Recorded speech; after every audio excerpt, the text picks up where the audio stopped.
sun shines on and the wind is cool. Yeah, it's calling me, and maybe I'll just give in. Hello guys, അപ്പോൾ ഞാൻ skeleton ആയിട്ടാണ്. ഇതിൻ്റെ 2-3 video ആണ്. അപ്പോൾ ഇന്ന് നമ്മൾ കൊടുന്നിരിക്കുന്നത് പറഞ്ഞാൽ നമ്മുടെ SR150, അതായത് എപ്രിലിയ SR150. ഈ എപ്രിലിയുടെ ഒരു കാര്യം പറയുകയാണെങ്കിൽ നമ്മുടെ ഇന്ത്യയിൽ 3 വീലർ ടൈപ്പിൽ, അതായത് PGO നിങ്ങൾക്ക് അറിയാം, നമ്മുടെ ആപ്പ അല്ലെങ്കിൽ ഓട്ടോറിക്ഷ, എല്ലാ നാട്ടിലും പറയുന്ന പേരാണ് ഓട്ടോറിക്ഷ. അപ്പോൾ ആ 3 വീൽസിൻ്റെ പേരിലാണ് ആദ്യം PGO എന്ന കമ്പനി ഇന്ത്യയിൽ 1999 ഇറങ്ങി. അപ്പോൾ ആ ഒരു കമ്പനിയുടെ 2 വീലർ ടൈപ്പാണ് നമ്മുടെ വെസ്പ എപ്രിലിയ പറയുന്ന ഈ വണ്ടികൾ. നമ്മുടെ എപ്രിലിയ അതായത് എല്ലാവരും ഒന്ന് അറിയണ ടൈപ്പ് ആയത് ഇപ്പോൾ ഈ 2019, 2020 ഈ കാലഘട്ടത്താണ്. പക്ഷെ ഇവൻ പറയുന്നത് 2018 അതായത് 2019 എപ്രിലിയ ABS ആയിരുന്നു വന്നിരുന്നത്. ഇപ്പൊ 2020 ആയപ്പോഴേക്കും അത് എപ്രിലിയ SR150 മാറ്റിയിട്ട് എപ്രിലിയ SR160 ആക്കി.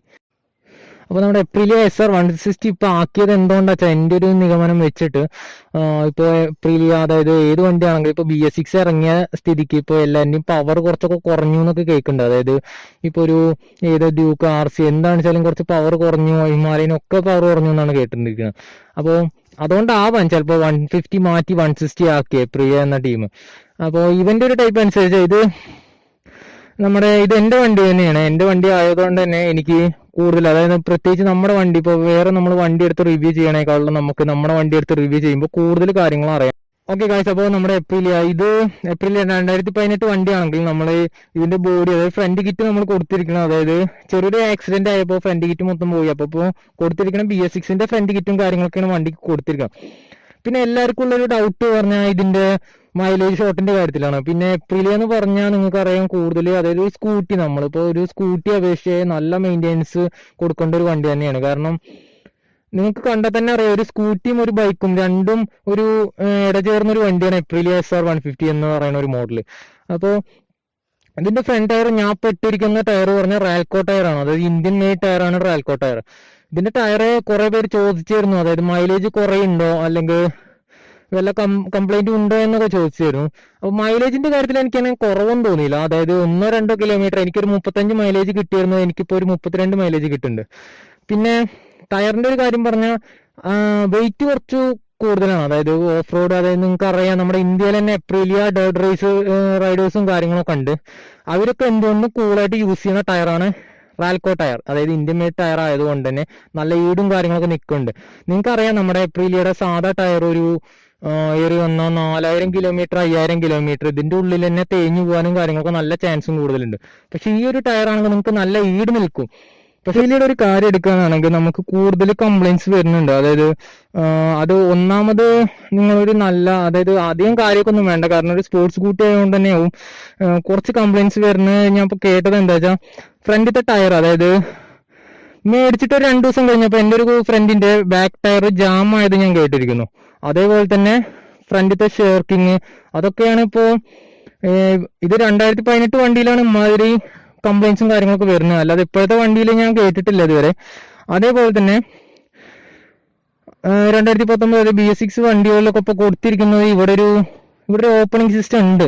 അത് എന്തിനാണെന്ന് എനിക്ക് ഇതുവരെ മനസ്സിലായിട്ടില്ല. സംടൈംസ് വയറിന്റെയും കാര്യങ്ങളൊക്കെ നോക്കാൻ വേണ്ടിയിട്ടാവും അങ്ങനെ ഒരു സിസ്റ്റം കൊടുത്തിരിക്കുന്നത്.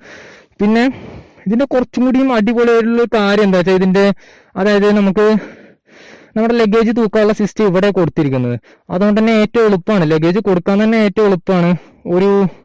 നമുക്കൊരു ബാക്കിയുള്ള വണ്ടിയുടെയൊക്കെ ഈ ഒരു സൈഡിലാണ് ലഗേജിന്റെയും കാര്യങ്ങളുടെയൊക്കെ സിസ്റ്റം കൊടുക്കാറുള്ളത്. അപ്പോൾ അത് ശരിക്കും ഒരു ബോർ പരിപാടിയാണ്. ഇത് തന്നെയാണ് സുഖം. കാരണം ഇവിടെ കൊടുക്കുകയാണെങ്കിൽ ഇത് തന്നെ സുഖമാണ്, ഇത് പോവില്ല കൂളായിട്ട്. ഇനി ഇവിടെ നമുക്ക് ഹോക്ക് ചെയ്ത് കഴിഞ്ഞാൽ ഇതിങ്ങോട്ട് അടിച്ചു കഴിഞ്ഞാൽ പിന്നെ ലഗേജ് കാര്യങ്ങളൊന്നും പോവില്ല കയ്യിൽ നിന്ന്.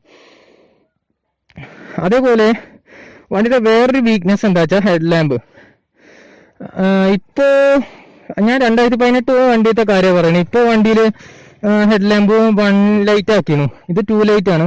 അതായത് ഒന്ന് ഡിമ്മും ഒന്ന് ബ്രൈറ്റും അങ്ങനെയാണ് വണ്ടിയിൽ വരുന്നത്. പണ്ടത്തെ 2018 വണ്ടിയിൽ കാണാനൊരു ലുക്കും കാര്യങ്ങളൊക്കെ ഉണ്ടെങ്കിലും രാത്രി പോകുമ്പോൾ കുറച്ച് മങ്ങണം. അതായത് നമുക്ക് കാഴ്ചയൊന്നും ശരിക്കും കാണില്ല. ഇതിലെ വന്ന വണ്ടിയൊന്നും നല്ല ബ്രൈറ്റ് ഇട്ട് വന്നു കഴിഞ്ഞാൽ നമുക്കൊന്നും കാണില്ല.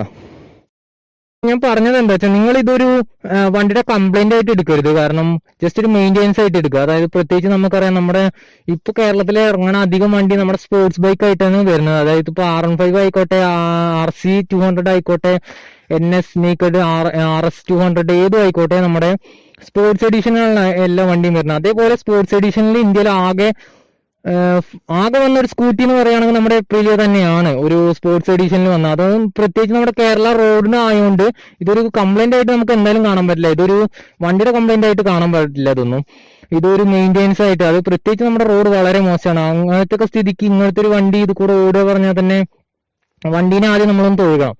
അപ്പോ ഇത് ഇവന്റെ ഒരു പ്രോബ്ലംസ് ആയിട്ട് ആരും എടുക്കരുത്. ഇപ്പോ ഒരു 2019, അതായത് ഇപ്പോഴത്തെ BS6 വണ്ടിയൊക്കെ നല്ല വണ്ടി ആവാം. ഈ കംപ്ലൈന്റ് ഒക്കെ അവർ തീർത്ത് അടിപൊളിയായി കൊടുക്കുന്ന വണ്ടിയാവും. ഇപ്പൊ ഈ ജെർക്കിംഗ് ആയാലും അതേപോലെ ബാക്കത്തെ ജാം, അതായത് ടയർ ജാം ആവണ കേസ് കാണിച്ചാൽ ഈ രണ്ടും അവർ തീർത്തിട്ടുണ്ടാവും. അതേപോലെ ഇതിന്റെ ഫ്യൂവൽ ടാങ്ക് പറഞ്ഞാൽ 6.5 ലിറ്ററാണ് നമുക്ക് ഫ്യൂവൽ ടാങ്ക് കൊടുത്തിരിക്കുന്നത്. എനിക്ക് കണ്ടത് വെച്ചിട്ട് ഇപ്പോ BS6, അതായത് BS6 160 SR 160 കൊടുക്കുന്ന കുറച്ചും കൂടിയും കപ്പാസിറ്റി ഉണ്ടെന്നാണ് തോന്നുന്നത്. അതായത് കാണുമ്പോൾ കുറച്ചും കൂടി കപ്പാസിറ്റി, അതായത് കുറച്ചും കൂടി ടാങ്ക് ഒന്ന് വലിയ ടാങ്ക് ആയ പോലെയാണ് എനിക്ക് തോന്നുന്നത്. SR 150, അതായത് 160 ഇപ്പൊ ഇറങ്ങുന്ന 160 എല്ലാ കുറവുകളും, അതായത് വണ്ടിയുടെ മുമ്പ് 2018 വണ്ടികളുടെ എല്ലാ കുറവുകളും തീർത്തിട്ടാണ് ഇപ്പൊ ഇറങ്ങുന്നത്. അതായത് വണ്ടിയുടെ ബ്രൈറ്റ് ലൈറ്റ്, അതായത് ഞാൻ പറഞ്ഞ ഹെഡ് ലാമ്പ് ആയിക്കോട്ടെ, ഇപ്പൊ വണ്ടിക്ക് വരുന്നത് ആകെ ഒരു ലൈറ്റ്, BS6 വണ്ടിക്ക് വരുന്ന ഒരു ലൈറ്റ് ആയിട്ടാണ് വരുന്നത്. അതുകൊണ്ട് നല്ല ബ്രൈറ്റും ഡിമ്മും ആയിട്ട് നല്ല നൈറ്റിലൊക്കെ പോകാനും അത്യാവശ്യം അടിപൊളിയായിട്ടുള്ള വണ്ടി തന്നെയാണ്. സാധാ നമുക്ക് സുഖമായിട്ട് പോകാം, അങ്ങനത്തെ വണ്ടി തന്നെയാണ്. അതേപോലെ ഇപ്പൊ പറഞ്ഞ ബാക്കിന്റെ ജാമിന്റെ കാര്യത്തിലും ഷർക്കിന്റെ കാര്യത്തിലും എല്ലാം അടിപൊളിയാക്കി, അതായത് എല്ലാ കുറവുകളും അവർ 2020 തീർത്ത് കൊടുത്തിരിക്കുന്ന ഒരു വണ്ടിയായിട്ടാണ് ഇപ്പൊ എപ്രിലിൽ വരുന്നത്. പക്ഷെ ഇപ്പൊ എന്താ വെച്ചാ നമ്മുടെ ഇപ്പൊ ഒരു തലമുറ, അതായത് ഒരു യൂത്ത് തലമുറയൊക്കെ ആണെങ്കിൽ നമ്മുടെ ഇപ്പൊ അതായത് 2018 വണ്ടിയുടെ ആ ഹെഡ് ലാമ്പും കാര്യങ്ങളൊക്കെയാണ് അവർക്ക് ഇഷ്ടം. അതായത് ഒന്ന് ബ്രൈറ്റ് ഒന്ന് ഡിമ്മുമായിട്ട് ദൂരെ നിന്ന് വരുന്ന കാണാൻ തന്നെ ഒരു ചന്ത, ഒരു അടിപൊളി ലുക്കാണ് 2 ലൈറ്റ് കൊടുക്കുമ്പോൾ എപ്രിലേക്ക് ഉള്ളത്. നമ്മുടെ എപ്രിലിയുടെ കാര്യത്തിൽ പിന്നെ ഒരു എക്സോസിന്റെ കാര്യം നോക്കുകയാണെന്ന് വെച്ചാൽ നല്ല, അതായത് കമ്പനി തന്നെ നല്ല സൗണ്ടും കാര്യങ്ങളൊക്കെ തന്നെ എക്സോസിന് കൊടുത്തിരിക്കണം. അതായത് ഏകദേശം ഡ്യൂക്കിനെ ഒന്നും പറയാൻ പറ്റില്ല, എന്നാലും ഏകദേശം ഒരു ചെറിയ ഇതൊക്കെ ആയിട്ട് തന്നെയാണ് എക്സോസ്റ്റ് കമ്പനി കൊടുത്തിരിക്കണം. അതേപോലെ ഞാൻ നേരത്തെ പറഞ്ഞ പോലെ വണ്ടിയുടെ ഒരു ലുക്ക്, അത് സ്കൂട്ടറും അല്ല എന്നാ ബൈക്കും അല്ല, അങ്ങനെ ഒരു സ്പോർട്ടി ലുക്ക്, ഒരു അടിപൊളി ലുക്കാണ് കമ്പനി കൊടുത്തിരിക്കുന്നത്. അതുകൊണ്ട് തന്നെ നമുക്ക് മനസ്സിലാവും ബാക്കത്തെ രണ്ടും ഒരു സ്കൂട്ടിക്ക് ഇതേപോലെ കൊടുത്തിട്ടില്ല, നല്ല ഡിസൈനോടെ കൂടിയാണ് ടെയിൽ ലൈറ്റ് കൊടുത്തിരിക്കുന്നത്. അതേപോലെ തന്നെയാണ് ഇൻഡിക്കേറ്റർ ബാക്കത്ത് കൊടുത്തിരിക്കുന്നത്.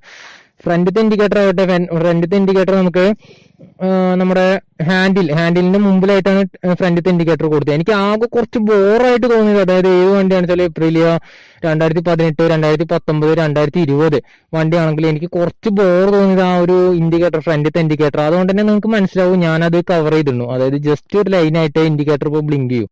അപ്പൊ ഗായ്സ്, അപ്പൊ എന്താണ് നമ്മുടെ എപ്രിലിയ SR 150 2018 പറ്റിയിട്ടുള്ള ഇന്നത്തെ റിവ്യൂ.